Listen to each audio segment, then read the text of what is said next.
This time, we are now in Chapter 12. Good day, everyone. Our topic is all about middle adulthood. Ages range from 34 to 60 years old. Before I start, I have two questions prepared. First, what comes to your mind when we say midlife or middle adulthood? Second, what are the common issues or concerns midlifers face right now? And I have to ask some of the class to answer these questions. For me, Kyla, middle adulthood is in between young adulthood and old age. During this stage, people experience physical changes that show signs of aging, like the growth of gray hairs, visible wrinkles, sagging of skin, and many more. And for Princess Andres, issues like health problems and fear of aging. And those are some issues or concerns that people in the middle adulthood are facing. But before I dig deeper into my topic, I want you all know that this chapter is dedicated sa atuang hardworking parents. And let's remember them in this topic. Ang middle adulthood, maglast ni siya gikan sa age na 34 hangtod sa 60. So, ang personality karon sa isa ka adult kay naga-focus sa achievement sa sense of generativity. Ngano man na naga-focus ang mga tao sa dinhi na edad sa sense of generativity. Kay ang generativity masabot ni sa sense of productivity, contribution, o positively impacting the world. So, mahimong mag-involve ni sa pag-nurture o pag-guide sa mga kabataan, pagtudlo sa uban o pag-contribute sa society, pinaagi sa pagtrabaho o pag-apil sa kalihukan sa community. Examples ani kay una, starting a family and raising children with love and care, providing them with a nurturing and supportive environment. 2. Mentoring and guiding younger individuals through their personal or professional development, like teachers. Katulo, sharing knowledge and wisdom with younger generations. Kaupat, engaging in volunteer work or community service to contribute the well-being of others and many others. During this period, individual and societal developments are interwoven. This means that in order for societies to thrive and grow, adults must dedicate their energy and resources to preserving the quality of life for future generations. And in order for individuals to continue to thrive and grow, societies must provide opportunities for adults to express and fulfill their generative strivings.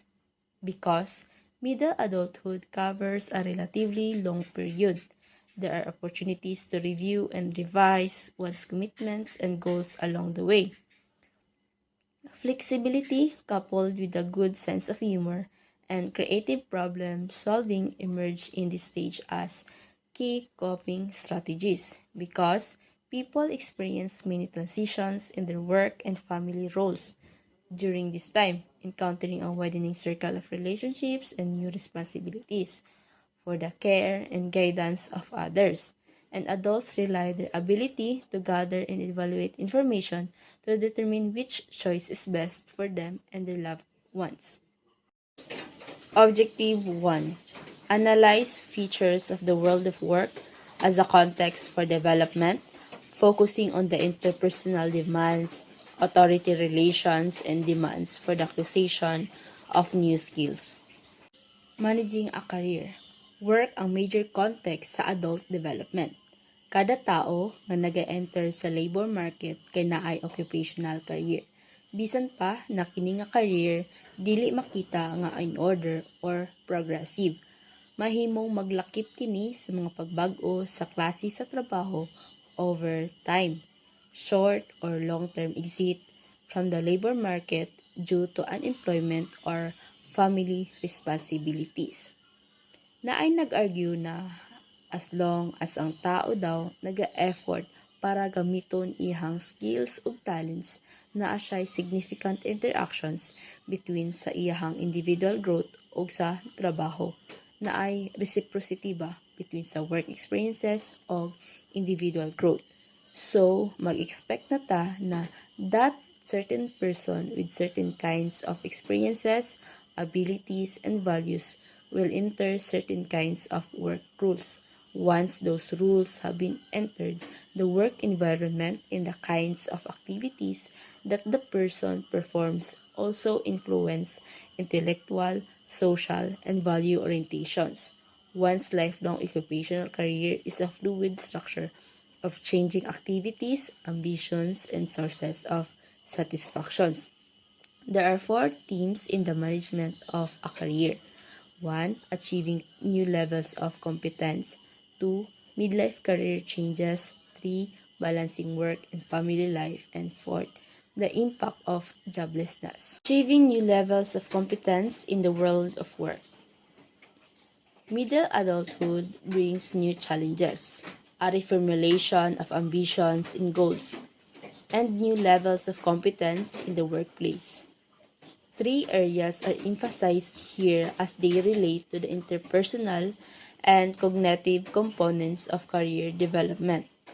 They are A. Understanding and managing leadership and authority. B.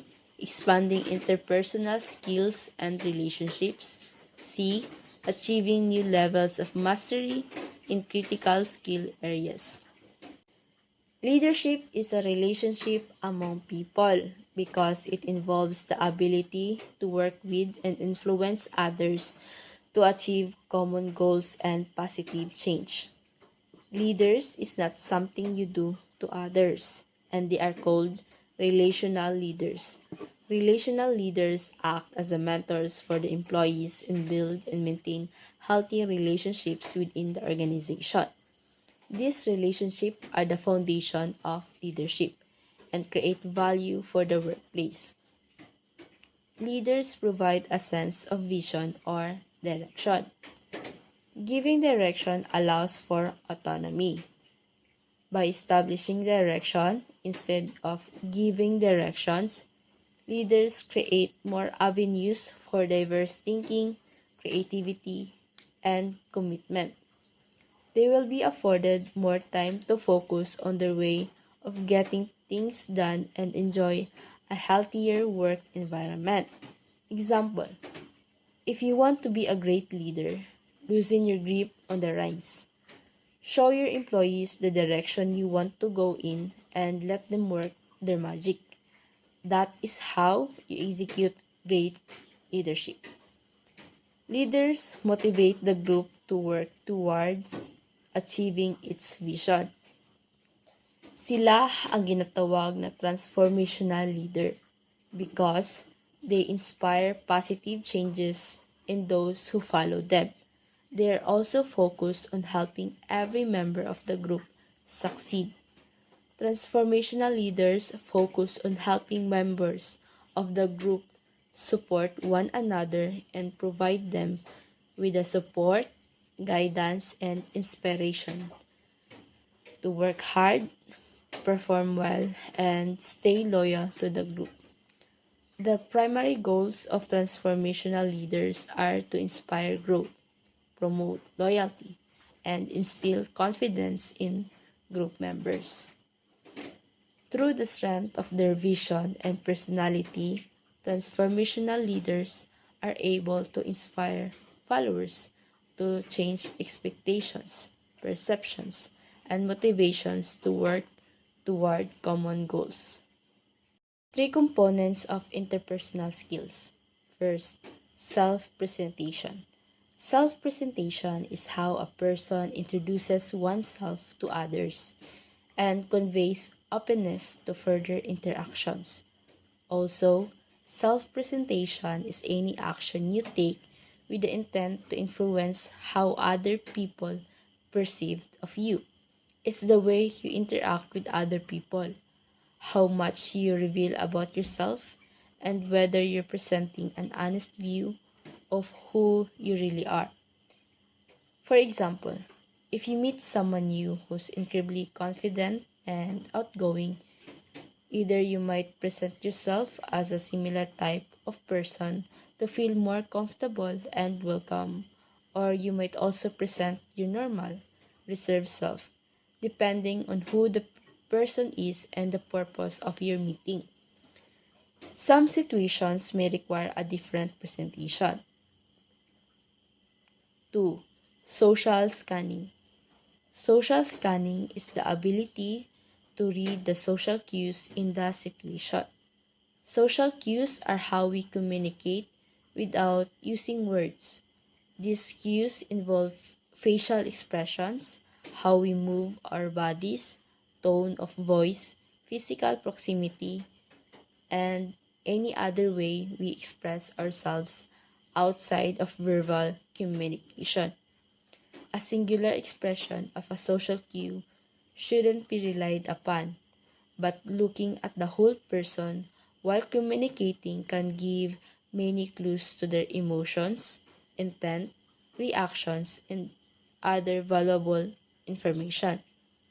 For example, looking into another person's eyes can show attentiveness and interest, while looking away or down can indicate discomfort or disinterest. Social cues are part of the overall way humans communicate. Social cues and words work together and depend on context. 3. Social flexibility. It is the ability to respond adaptively to the social demands of the situation. Example, adapting quickly to new workplace policies. Flexibility is also an important ingredient in relationships and can lead to better success in romantic relationships, smoother family dynamics, and better well-being. An essential feature of many work environments is the ability to work in teams or groups. Teams that work well together are able to maintain positive social relationships among the members as they work to complete their group task, all the while supporting the personal and professional development of team members. There are 8 features of effective teams, many of which reflect the importance of interpersonal skills and relationships. And they have been identified in the literature are here in this slide. Achieving new levels of mastery in critical skill areas and or meeting new skills demands. The characteristics of the occupation and the work setting determine what kinds of work-related skills will dominate the adult's energies. It makes sense to expect that the actual task a person performs from day to day will influence intellectual development.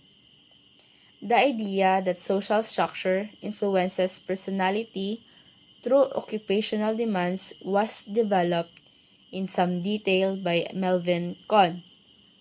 So one of the strongest relationships he identified was between the substantive complexity of the job and intellectual flexibility. So this relationship between substantive complexity and personal intellectual flexibility, nakita ni siya sa mga workers sa United States. For example, in the cross-national comparison, U.S. workers whose jobs were characterized as substantively complex also had greater intellectual flexibility, like their personal satisfaction and a sense of well-being, whereas those whose work was highly routinized and supervised, like in the Philippines, had a lower sense of well-being. So by middle adulthood, individuals have accumulated a deep knowledge of the specific tasks and routines associated with their work.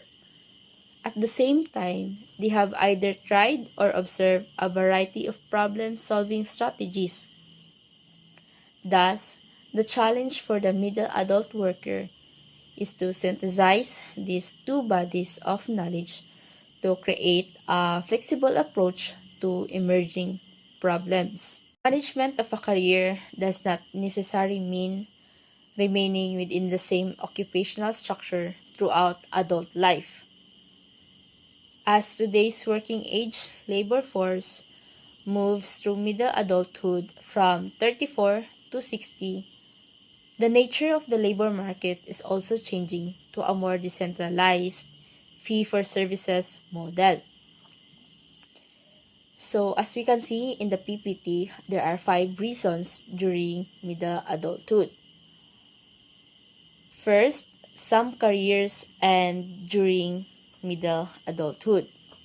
For example, a career of a young professional athlete as time passed by when they turn into the stage of middle adulthood, their strength, speed of reaction time, and their endurance decline to the point where they can no longer compete.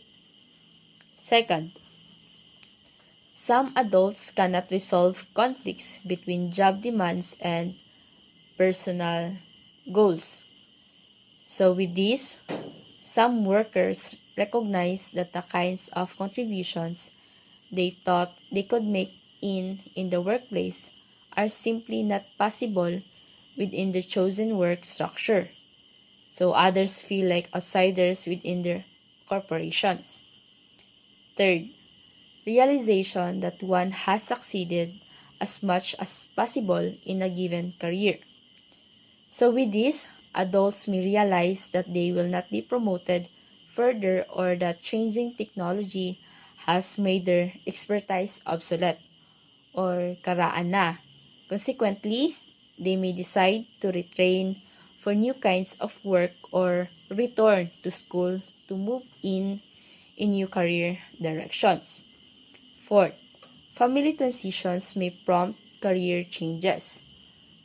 And in some instances, adults leave the labor market or move to part-time work in order to care for their children or their aging parents.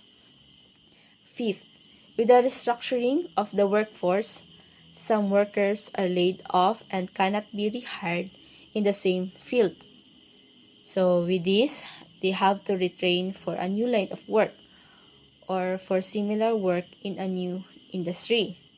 Other workers may remain with the same company but find that they are being asked to perform new tasks and that require a new set of skills and responsibilities. So when people are laid off, they may have to find work that is below their level of training and previous salary. So the ease of difficulty of work transitions depends in part on the extent to which workers perceive that they have control over the conditions of the change. Almost everyone manages a career while juggling commitments to spouse, children, parents, other household members, and friends.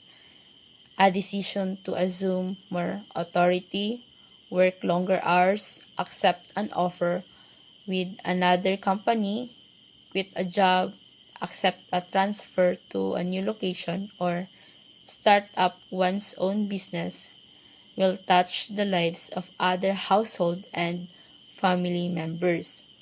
So, as you can see, there are 3 interrelated concepts about balancing work and family life. So, first, work overload. Work overload can be experienced in one or more adult roles.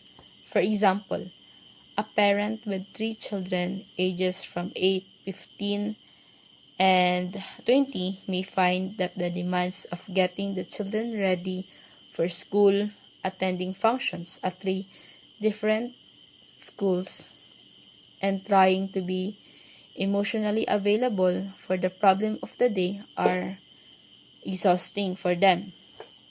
And role conflict occurs when a worker is expected to stay late at the job or mag-overtime to finish a project, but at that same night is a spouse's birthday. So there's a conflict with that. And in a role spillover, which a person may be disrupted at work by worries about an ill parent or distracted siya at home by a work assignment that is due the next day. Although much of the responsibility for managing multiple roles falls to individuals and couples, so work-family facilitation can be supported by resources in the workplace that make it easier for employees to address pressing family demands within the scope of their daily work. When the workplace is organized to recognize and sustain the multiple role responsibilities of employees, so people are likely to experience an increase in their sense of self-worth, competence, and fulfillment. And with that, resulting in a more positive outlook on their interpersonal relationships at home and greater productivity at work. So as you can see in the PPT, this is the model of the work-family interface.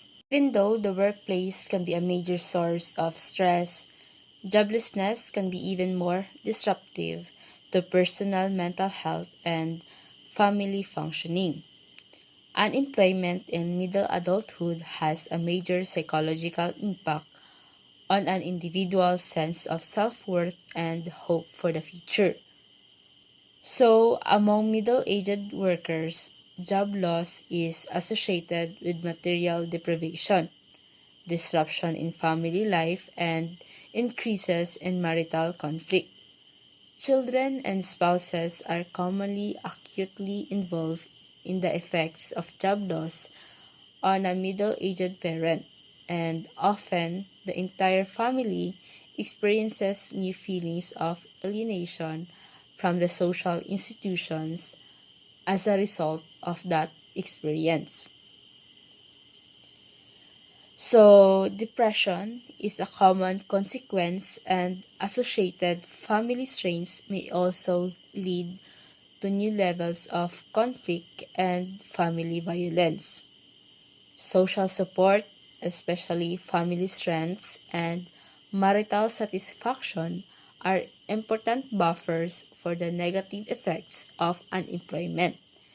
So, there is a difference in how people cope with seasonal or short-term unemployment and chronic unemployment. So, because of the cultural emphasis on productive work, people are especially likely to experience guilt about being unemployed. Moreover, for men, unemployment disrupts the self-concept of the traditional definition of the adult male role as breadwinner for the family. So, as a result of guilt, shame, and anger, men may find it hard to direct their energy toward creative solutions to life problems. Thus, the inability to work can be expected to become a serious hurdle to the resolution of the psychosocial conflict of generativity versus stagnation for men. Example, in a comparison of men and women who had both breadwinner and child-rearing responsibilities, men were more likely to view unemployment as a defeat because they are called haligi ng tahanan.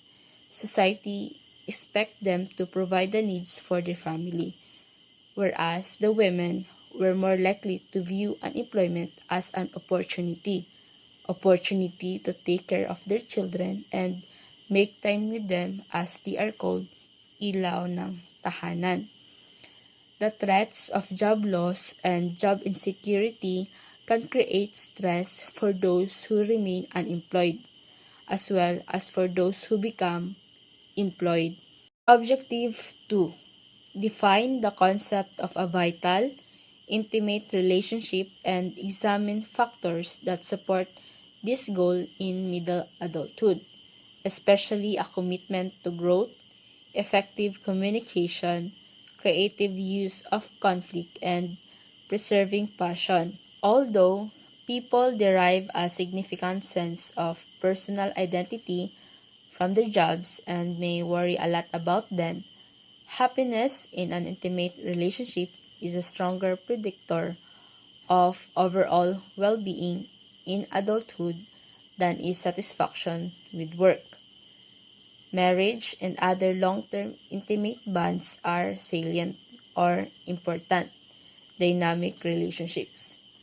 When we say dynamic relationships, it is the pattern of behavior that happen between people in the ways they relate, interact, and communicate with each other. It can be either healthy or unhealthy, depending on how they foster trust, communication, compassion, and equality. Dynamic relationship is one that is constantly changing and evolving, as both partners are growing and learning new things. So with that, this type of relationship requires constant communication and negotiation to maintain a balance. According to a survey conducted by AARP or American Association of Retired Persons in 2010, over 90% of men and 86% of women in middle adulthood reported that having a good relationship with a spouse or partner was very important to their quality of life. So, what is a vital marriage? Drawing on a variety of studies of long-lasting marriages, there are 4 themes have been identified as contributing to long-lasting, happy marriages. First, the characteristics of the individual partners. Second, the nature of the partner's interpersonal interactions. Third, the partner's commitment to nurturing the future of the relationship. And fourth, the preservation of passion in the relationship.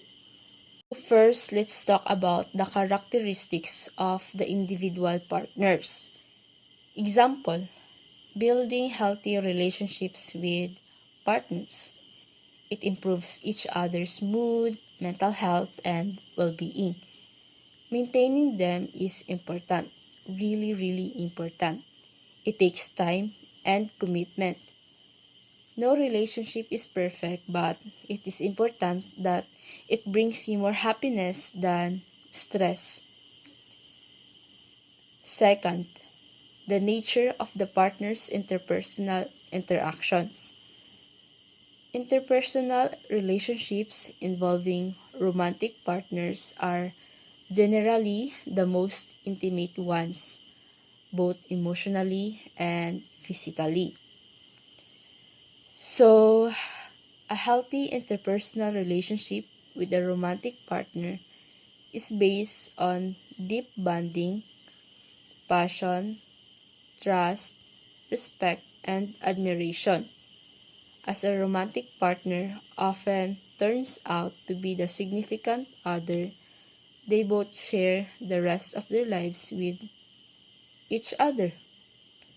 For example, in women, women show their love through their positive interactions, expressing less whining, complaining, or criticizing of their husbands. And for men, men show their love by initiating lovemaking, participating in shared leisure time activities, and joining their wives in carrying out their daily household work. 3. The partner's commitment to nurturing the future of the relationship. For example, both partners have a long-term vision for the relationship. In the most successful relationships, partners not only afford each other the benefit of the doubt, they take active supportive steps that foster a powerful sense of being on the same team.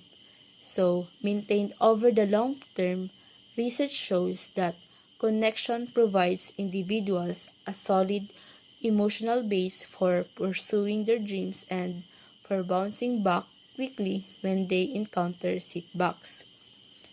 So, with the committed support of a partner, research shows that people bounce back better from stress or trauma, are more appreciative of life, and more open to new things. By expanding their tolerance for differences and admiration for their strengths, couples can achieve new levels of intimacy. And naano siya sa PPT. So, the partners must be committed to growth both as individuals and as a couple. So, this means that they accept the idea that they will change in important ways and that relationship will change too.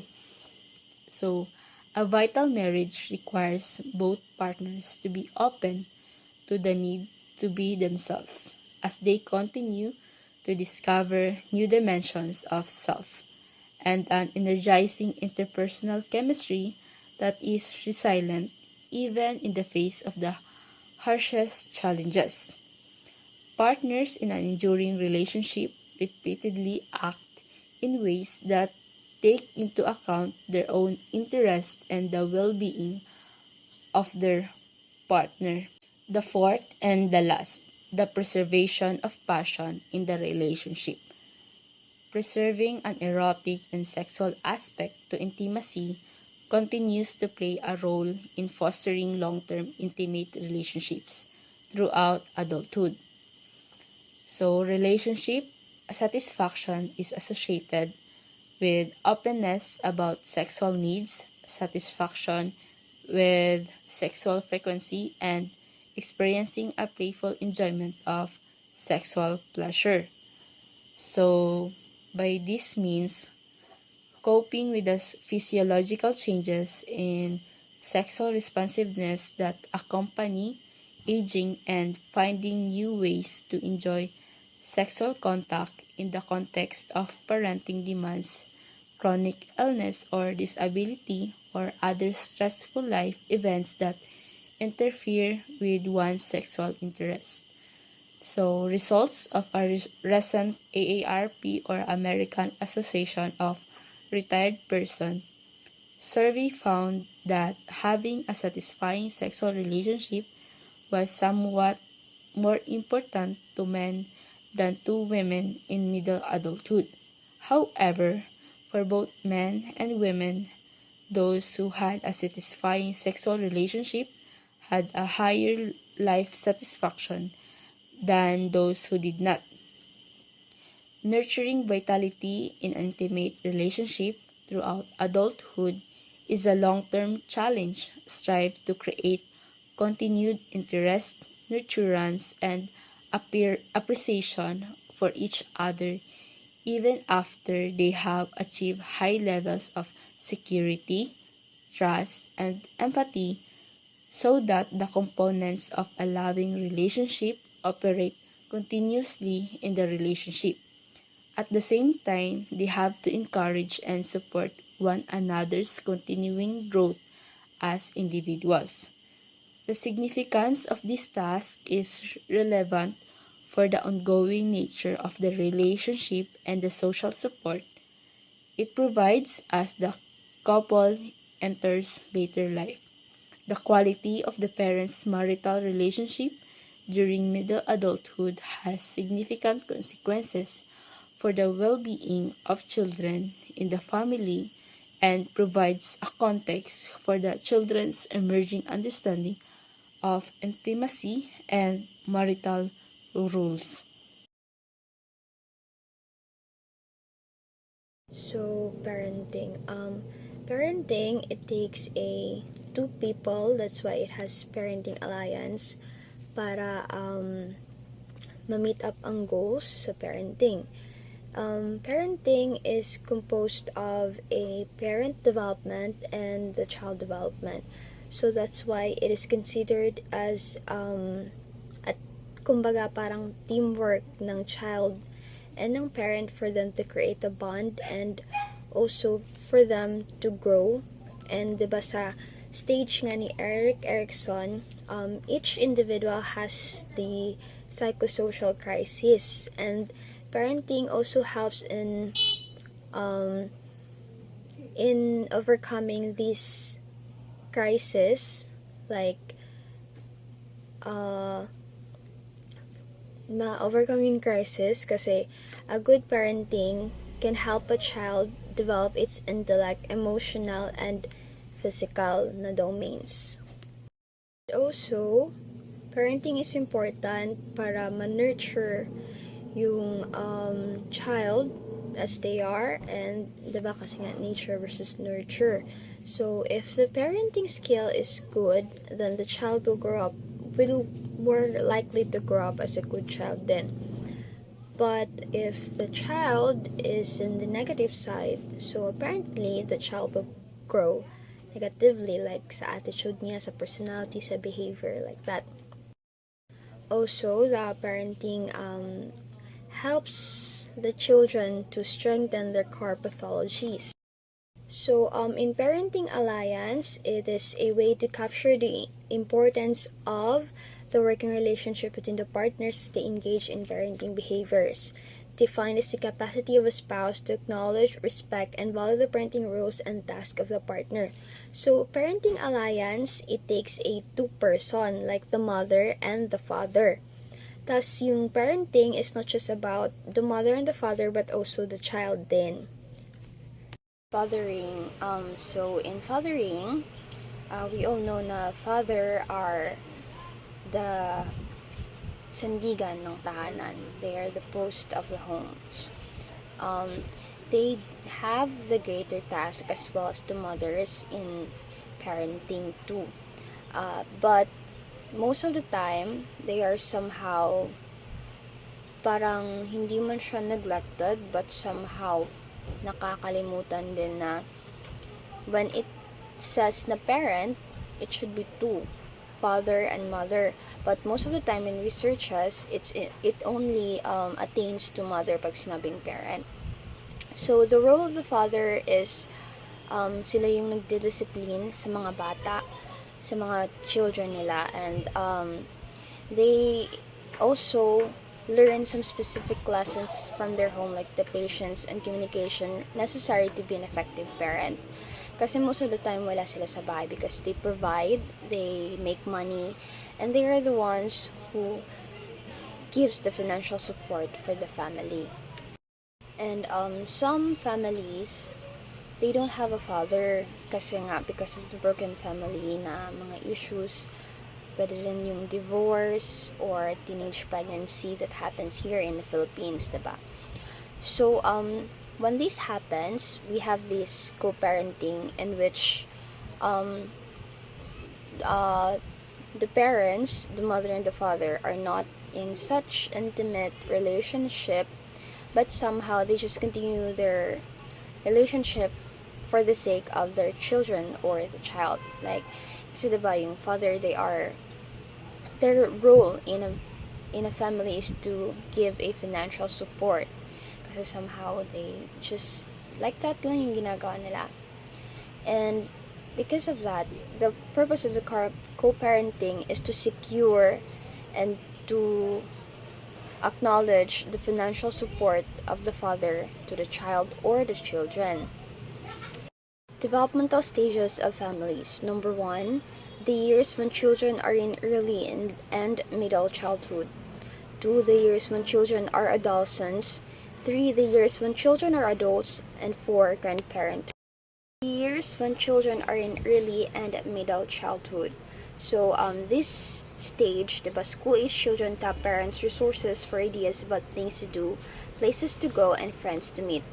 So, in this age, children are very reliable to their parents.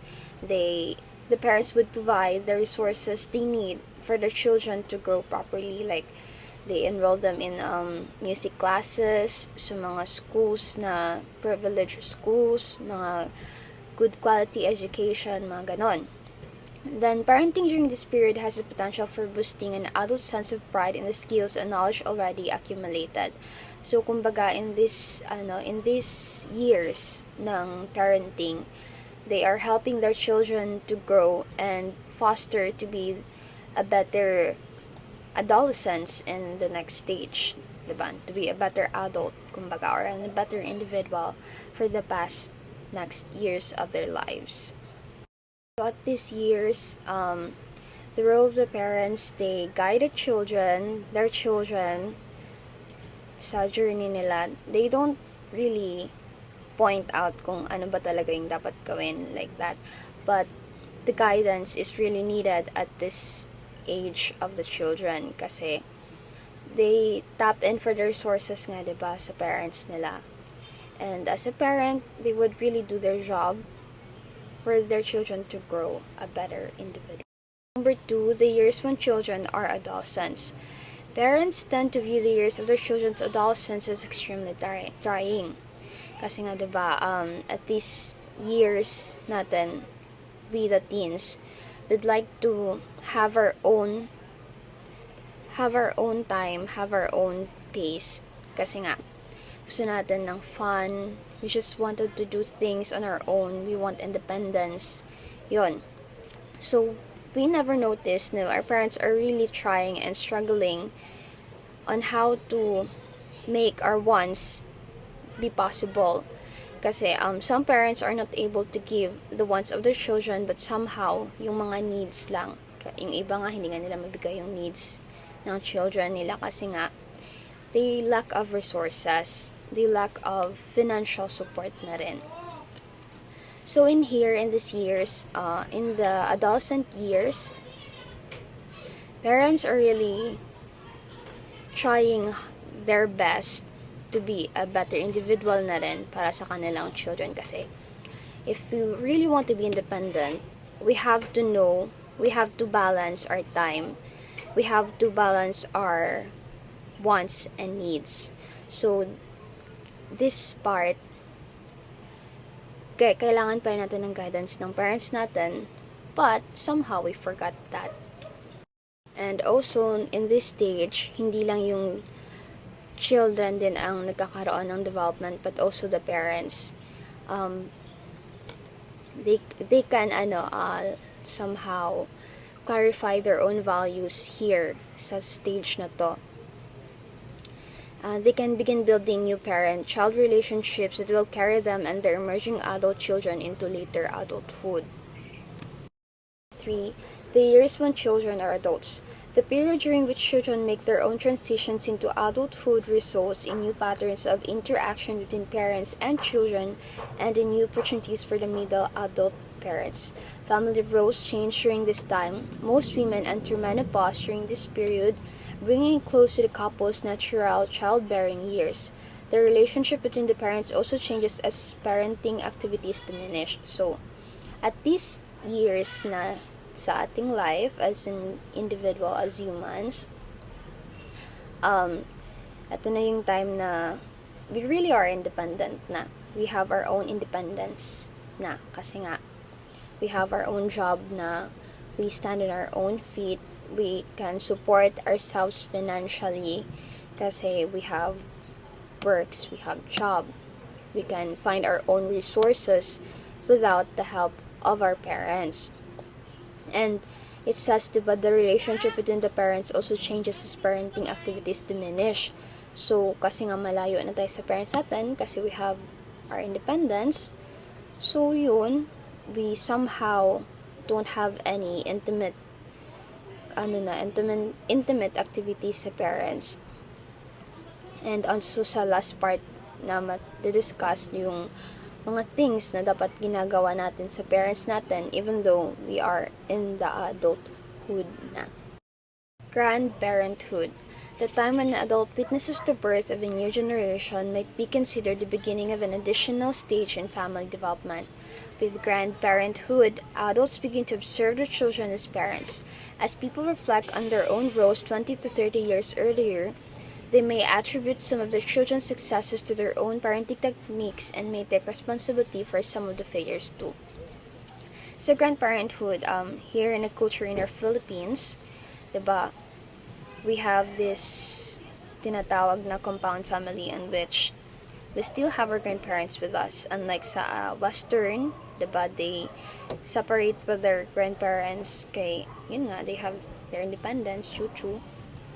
Tapos here, sa atin, we still have our grandparents. Yung role ng grandparents sa family, sila yung, kumbaga, the wisdom givers. They spread the things that they had experienced before. Thus, they will lecture their grandchildren and also their children about the parenting techniques that they have learned during the years that they were parents then and they were parenting. So, sa grandparenthood, dito nila nawi-witness yung bagong generation nila. They will reflect on that. And they will somehow take a reflection sa past life nila kung how they reflection on how they had take good care of their children sa past. So dito parang makakabawi na sila sa mga anak nila about the failures that they had made as a parent. Kasi nga, they see some changes. They have these transitions na makikita na yung ginawa ko pala dati is mali. So, dapat sa apo ko, hindi na ganito. So, they will also guide their children on how to do the parenting techniques. Caring for one's aging parents, ito na yung part din na mahirap sa pagiging adult and creating our own family kasi in this part, we have this sandwich generation na tinatawag on which stuck in the middle between caring for one's children and caring for one's aging parents. People tend to regard middle adulthood as a time devoted to future generations. However, another test of one's capacity for genitoury activity comes in the form of commitment to one's aging parents. So here in the Philippines, in our culture, we have this kind of values na talaga na when we grow and we have our own financial na yung kaya na natin sarili natin mentally, physically, emotionally, and sa financial, we have this urge talaga na when our parents age, we really need to help them, we really need to care for them. It's not an ano man talaga pursued obligation for others kasi we have these two kinds, diba, pursued and not pursued, but it is really our responsibility as the children to care for our parents para parang payment na lang din for all the sacrifices they had made during our development since bata until tumanda. What is filial obligation? Filial obligation is a feeling of responsibility to care for one's parents. One way of thinking about filial obligation is that it is a sense of responsibility that adult children have to help their parents as they get old and their physical or mental health declines. Another view is that the sense of filial obligation is a moral sense of duty that arises as one realizes and acknowledges the sacrifices one's parents have made and the sense of indebtedness for those sacrifices. So, ito na nga yung part na na we are obliged. Hindi man siya pursued talaga na obligation kasi we have our choices naman as children if we really want to help our parents as they age or not. Pero parang pangat naman, diba, na we are stable naman in financial but we couldn't help our parents. Like, isipin na lang din natin yung sacrifices nila, yung strive nila dati when we were still a child para lang makamit yung mga pangarap natin. So, filial obligation, ito yung feeling natin ng responsibility to care for one's parents. Yun nga, hindi nga siya sinasabing pursued talaga kasi we have our own choice, but somehow we have to think na din sa mga sacrifices and the struggles of our parents. One measure of filial obligation included 5 components: providing needed assistance, maintaining frequent contact, avoiding conflict, sharing appropriate personal information, and maintaining appropriate levels of self-sufficiency. So, yung meaning ng maintaining appropriate levels of sufficiency is that we have to make sure sa parents natin na kaya talaga natin yung sarili natin kasi kahit matanda na tayo, they have this tendency na they would overthink na, ay, kumusta na yung anak ko? Is she okay? Kaya niya pa ba? Kumakain pa ba siya? Yung mga ganun-ganun na thoughts ng parents. We have to make sure na hindi na sila mag-worry kasi nga, matanda na sila. Yung needed assistance, yung we have sa financial support, yung mag-care sa kanila talaga kasi meron na, diba, yung ibang parents na hindi na kayang maglakad kasi sobrang tanda na. Then, we have also this maintaining frequent contact kasi somehow yung, diba, yung mga parents natin pag matanda na sila, they overthink a lot. Yung, they would think na, ay, naaalala pa ba ako ng anak ko? Yung mga ganyan. So, we have to make sure na naaalala pa natin sila by just saying na, ma, kumusta ka na? Or just magsasabi ka ng I love you, mga ganun. Then, avoiding conflict, kasi nga matanda na sila, we should avoid conflict. Sharing appropriate personal information. Yes, the top people na dapat makaalam ng mga personal information natin is yung parents natin. Kasi, we gain trust to them. So, we have to trust them too with our secrets. Kasi nga, di ba, we have this quote saying, no man is an island. So, kung ano man yung mga problema natin, yung mga secrets natin, we have to share to them. Para somehow, maibsan din yung mga negative feelings natin and negative energies would stay away from us. What factors promote an optimal relationship between adults and their aging parents?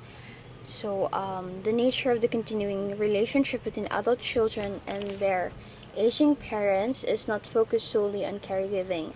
The norms of independence and self-sufficiency are strong among the current aging population, many of whom state that they do not need assistance from their adult children.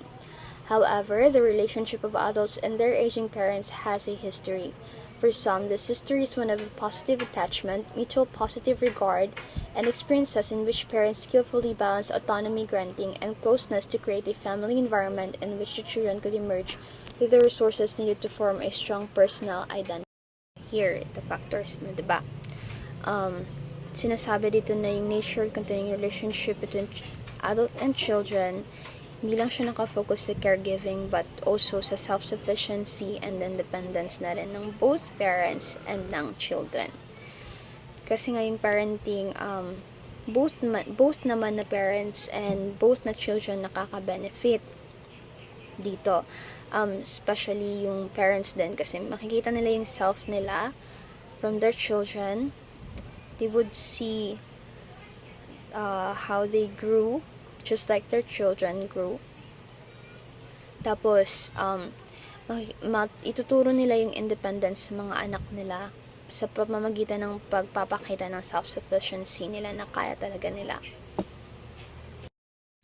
And, the relationship between adults and their aging parents, they can create a strong personal identity sa mga anak nila. Kasi nga, yun nga, tinuro nga sa kanila yung, yung pagiging independent and pagiging self-sufficient. Kasi nga, yung, diba, sinasabi na parenting is not just about caregiving.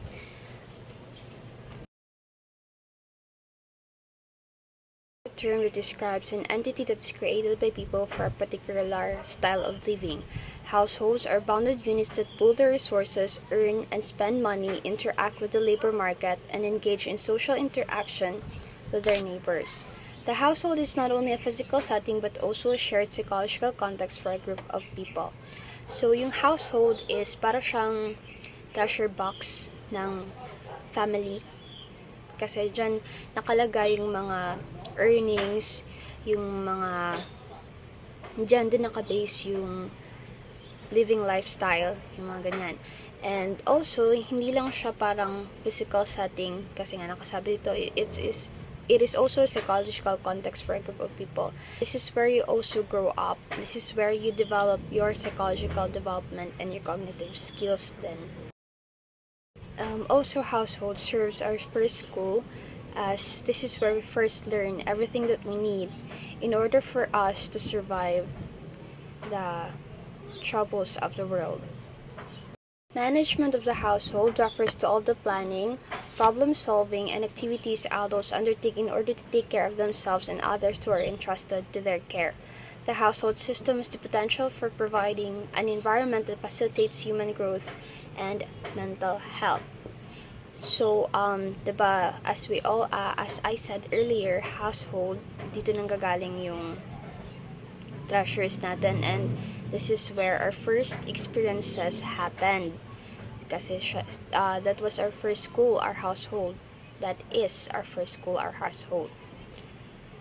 So, yung management of the household, ang gumagawa niyan ay yung mga adults. Like, yung mama, papa, yung ate, kuya, mga ganon. Managing resources and meeting needs. Data gathered through daily time diaries provide a picture of the amount of time devoted to various household tasks and the involvement of men and women in those tasks.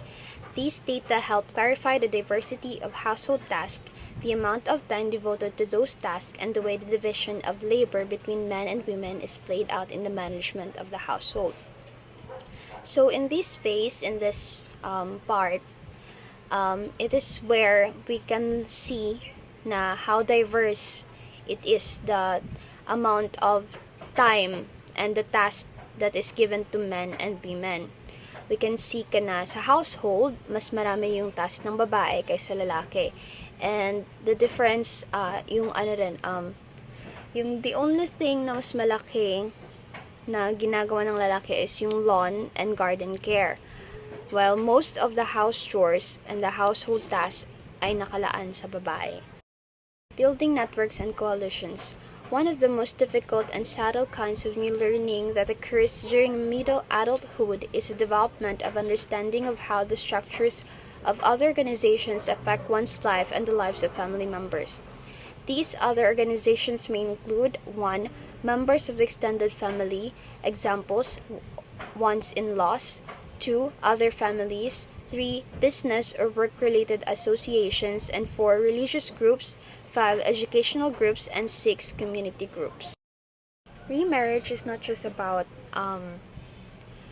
having a new pair, having a new partner. It is also about how you partake into the new role inside a household. Kasi sa Western, they have this law, hindi lang man dun sa Western, all over the world na ata siya na law, na yung parents, they either choose to have a custody arrangement or they either choose to let the other person out of the picture. Sa custody arrangement, nagkakaroon ng permahan on which the parents will either choose kung kaninong parents mag-stay yung children, but most of the time, the children would stay with the mother. And it means if sa mother, so kailangan may financial support sila from the father. Tapos yung magkakaroon ng visitation lamang, like ilang days lang pwede yung anak sa papa, or ilang days lang pwede sa mga lola, mga ganon. Also, as blended families happen, there would be new traditions and new rituals na ipapractice ng family. One-parent families.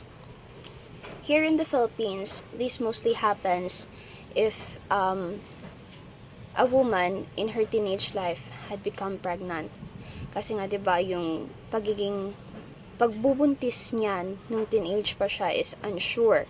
So this would lead to break up between the partners, and that would be the evolution of a one-parent family.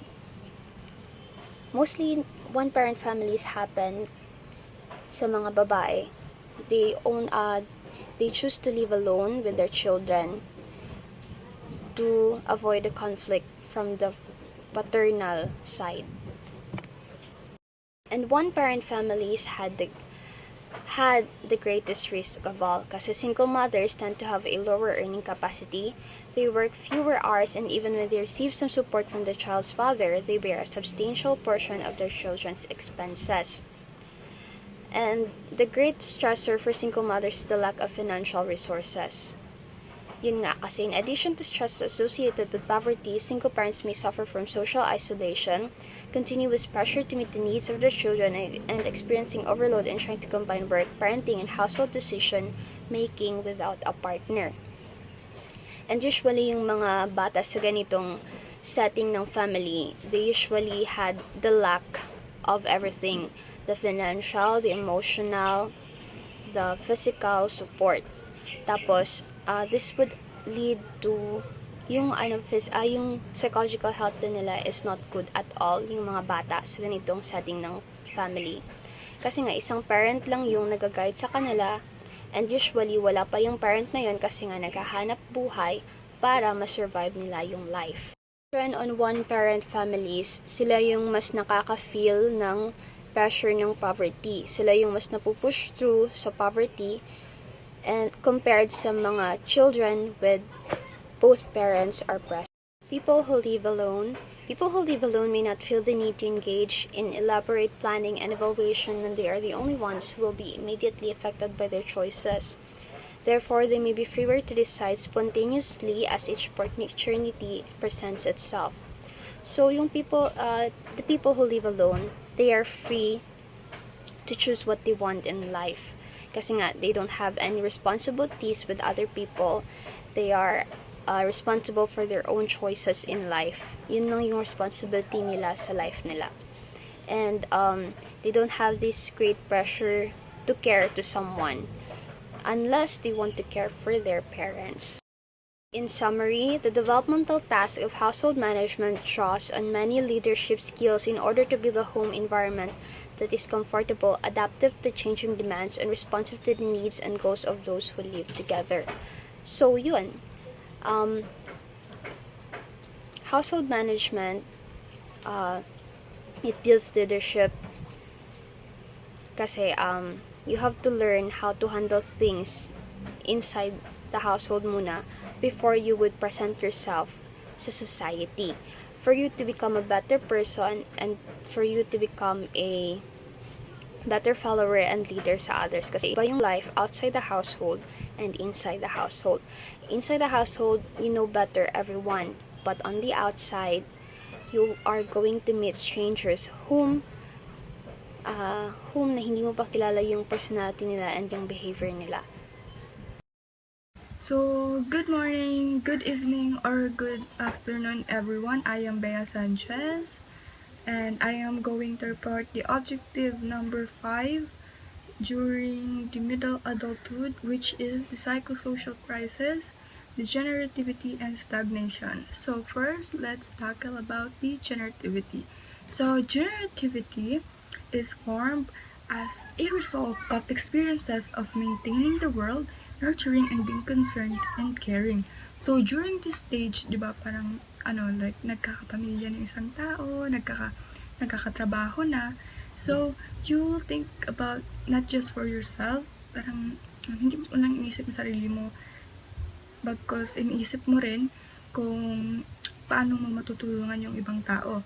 So, you wanted to be useful in this world, kumbaga. So, nagvo-volunteer ka, or, this for example, iba, kapag may pamilya ka na, like, you are motivated na magtrabaho, you are motivated na gawin yung best mo para sa pamilya mo. And also, pag, teacher ka, and you are motivated na turuan yung mga estudyante mo kasi you wanted to help the next generation. Kung parang may ambag ka sa next generation. And kaya nga sabi ko kanina, you wanted to be useful. Volunteer ka or kung ano-ano pa na para makatulong sa ibang tao or makatulong sa kapwa mo. So, there are 4 measurements in generativity. So, number 1 is yung generative concern. So, generative concern, a sense that one is making a difference in the lives of the others. So, this time, or this generative concern is yung parang satisfied ka na agad sa life mo, like hindi ka na naiinggit. Just like for example, yung kapitbahay mo nakabili sila ng car and then kayo wala, o parang hindi ka naiinggit, parang hindi mo siya titingnan in the negative way but in a positive way, like syempre mayaman sila, kami, hindi naman kami ganun kayaman, so bakit parang ganun ba? Yung hindi ka naiinggit, and you know the differences of the lives of each individual. So the second one is generative commitment. So personal striving or goals that have generative nature. So ito naman yung you have a goal. You have committed on one goal. You are committed to a goal. So just for example, sa pamilya mo, like may family ka na, may anak ka, so you're committed to a goal na mapalaki mo ng maayos yung anak mo, or maipapagraduate mo yung anak mo. So, you have the goal para for the other people. So, generative action. So, this is a checklist of action that involve creating, maintaining, or offering. So, kung paano halimbawa sa community mo, kung nag-volunteer ka, kung tumutulong ka tumutulong ka magturo sa mga bata, maglinis, yung action ba na sinushow mo na nakikita ng ibang tao, na I think na, like, matulungin ka, nag-help ka sa community mo, ganun. So, generative narrative, ito naman yung yung paano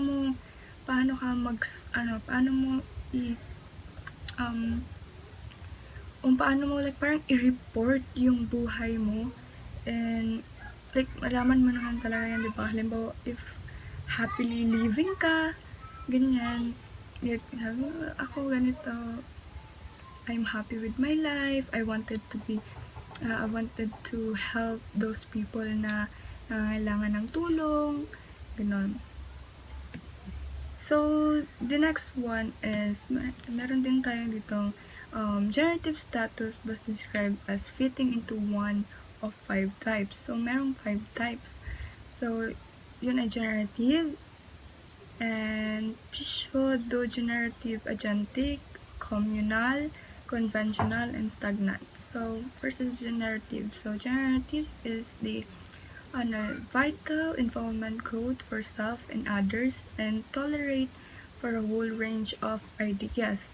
So, you are not just thinking for yourself. Hindi mo lang iniisip yung sarili mo, or hindi ka self-centered, kumaga ba, like parang nag-take ka rin ng opinion and ideas sa ibang tao. So, the next one is yung agentic, active involvement in one's own growth and openness to a wide range of ideas for oneself but no for others. Yung agentic naman, ito yung selfish ka, or self-centered ba. Doon ka nag-a-agree sa mga taong alam mo na maka-benefit ka, and you don't think about the other people's feelings, na kung parang ayaw nila sa idea na yun, pero doon ka lang talaga pumapanig kasi feeling mo doon ka makaka-benefit. Yung communal naman, ito yung selfless.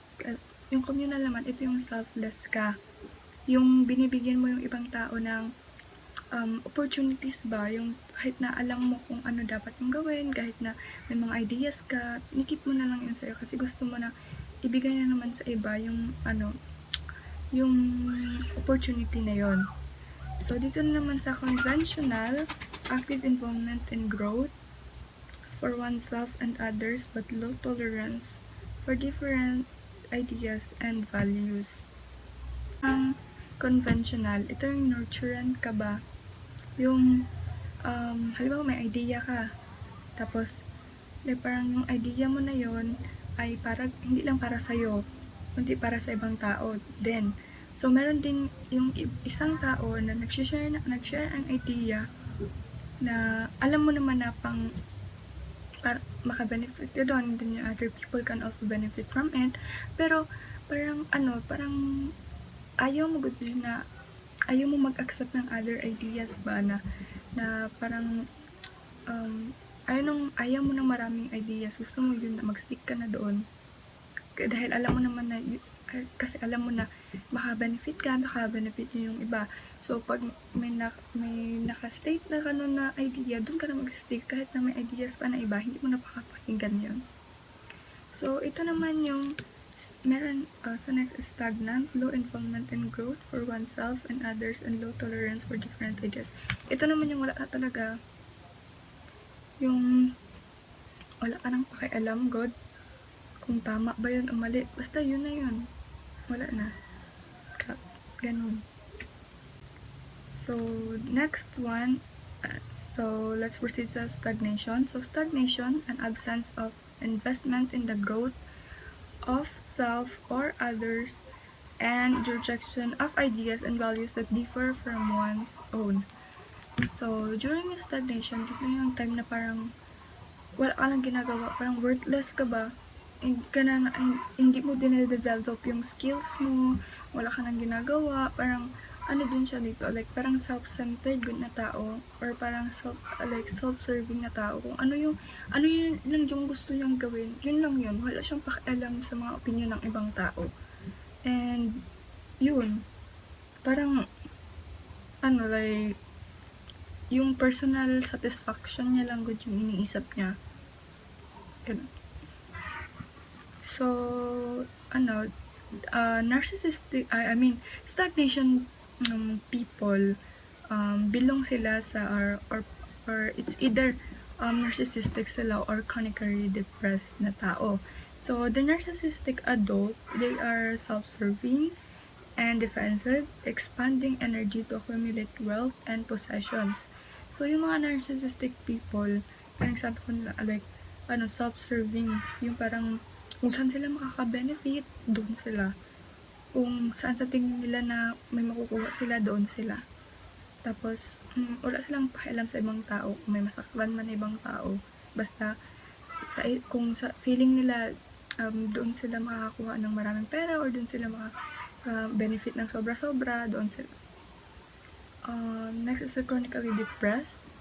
So, chronically depressed do not feel a sense of accomplishment during adulthood. During middle adulthood, they think of themselves as worthless. So, kaya yung sabi ko kanina,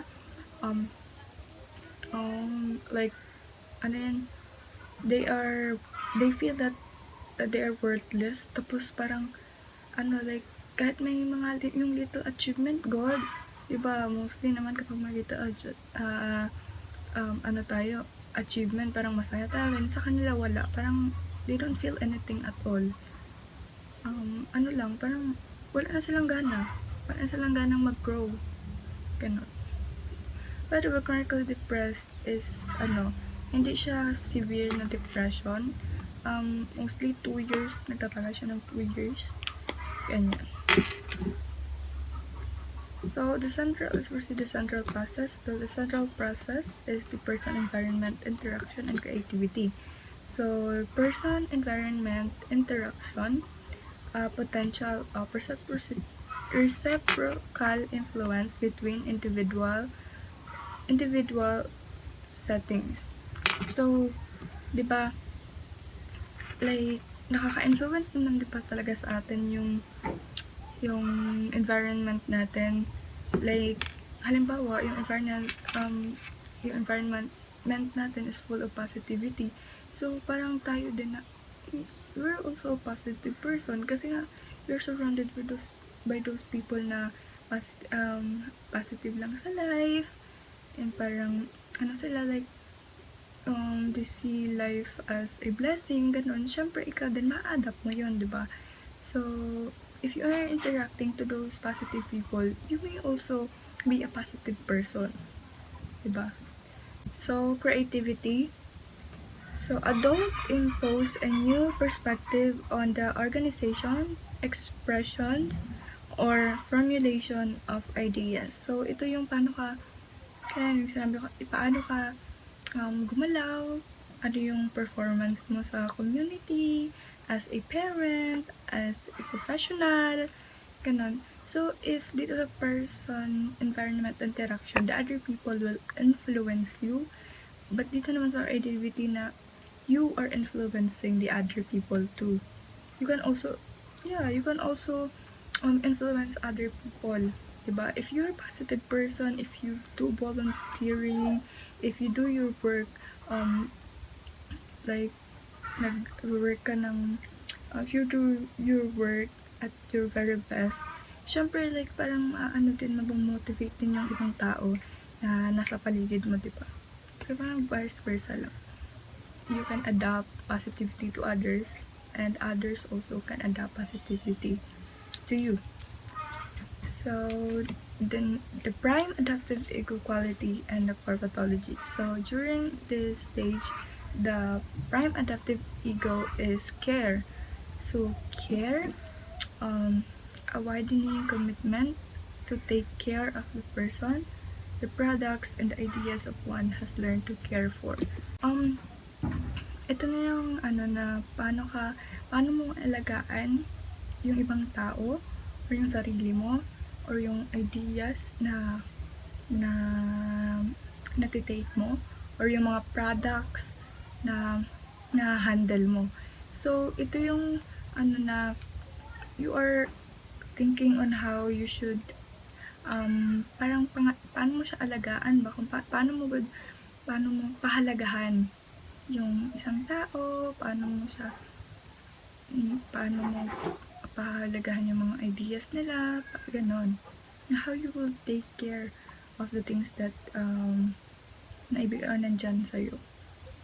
So, the core pathology is the rejectivity, an unwillingness to embrace certain individual, group, or ideas in one's circle, one circle of care, and at an extreme level to view these threats as appropriate targets of hostility, even annihilation. So, rejectivity is yung parang wala ka nang, you will not accept other ideas, hindi ka na din nag-a-accept ng iba pang like mga opinion ng ibang tao, like kagaya ng sinabi ko kanina na kung ano yung sa tingin niya na kaya niya yun, kung ano sa tingin niya na yung dapat gawin, yun na yun. I-reject those things na sinasabi ng ibang tao kasi like yung sarili niya lang yung iniisip niya. So that's sa discrimination in the workplace. So there are 3 types of discrimination. So first one is sex discrimination, race discrimination, age discrimination. So sa sex discrimination is na-involve yung tatlong: promotion, pay, and sexual harassment. So promotion, just for example, like di ba like mostly naman na sa mga cashier, di ba babae. So halimbawa lalaki ka tapos mas matagal ka na doon, tapos mas nauna pa na-promote yung babae kaysa sa'yo. Kasi nga, parang, like, kasi nga pang babae yung work na yon, so parang mas nakikita nila yung work ng babae kaysa sa'yo kahit na mas matagal ka na dun sa work. So, sa pay naman, ito naman yung halimbawa sa workplace ka ng mga lalaki, sa mga like buhat-buhat din, nagkabuhat ng mga box, ganyan, same lang naman kayo ng trabaho, same lang naman kayo nabubuhat, pero dahil nga workplace yun na para sa panglalaki, mas malaki yung sweldo niya kasi sa'yo. Kasi sa tingin nila na mas marami naman siyang nabubuhat, mas marami naman siyang nagagawa kaysa sa kanya, so mas malaki yung binibigay dun sa lalaki kaysa sa'yo, kahit na alam mo sa sarili mo na parehas lang naman kayo ng ginagawa. So the next is sexual harassment. So mostly sa mga babae to, like yung mga boss nila, yung gina-take advantage ko nila na kung hindi ka magagalaw, ganyan, kung magsusumbong ka, ipa-fire kita, ganyan, tatanggal kita dito sa trabaho.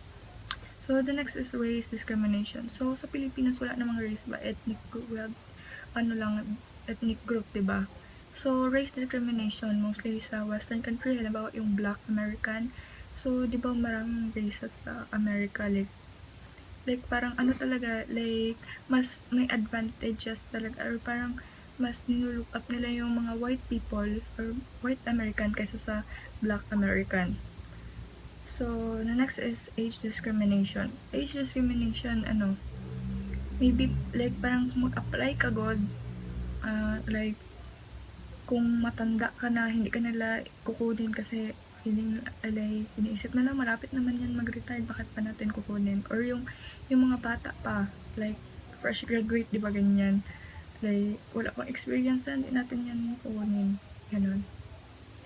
So, that will be my report. Thank you, and I hope you learned something.